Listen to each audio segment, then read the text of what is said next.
Al-Buxoriy o'limidan oldin otasi nimalarni vasiyat qilgan edi? Buxoro hokimlari yosh Fatima beshikdagi go'dak Muhammadni hech qachon tahoratsiz emizmas edi.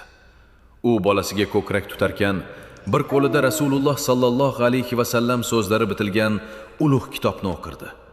Soliha onaning pokiza suti bilan birga go'dak vujudiga ilohiy nurlar oqib kirardi.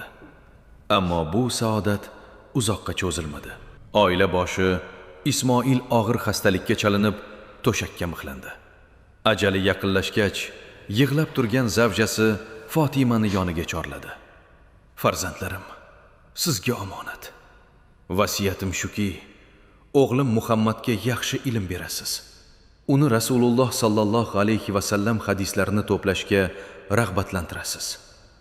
Onaning rozi bo'lgan ko'z yoshlarini ko'rgach, Ismoil xotiniga endi shogirdim Ahmadni chorlang, deya pichirladi.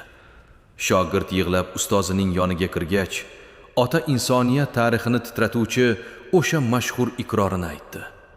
Men ortimdan qoldirayotgan butun mol dunyom ichida bitta ham harom tanga borligini bilmayman. Nafaqat harom, shubhali yo'l bilan topilgan bitta ham chaqa yo'qligiga ishonchim komil.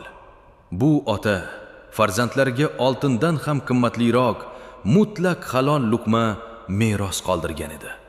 Aynan mana shu halol va pokiza tarbiya yillar o'tib o'zining kutilmagan mevasini beradi. Pokiza ulg'aygan yosh Buxoriy nega kimsasiz xarobada jon berayotgan Zardushtiga yordam qo'lini cho'zdi-yu va nega qariya bu yordamni qarg'ishu haqorat bilan rad etdi? Iymon va jaholat to'qnashgan bu ibratli voqea aslida qanday bo'lgan edi?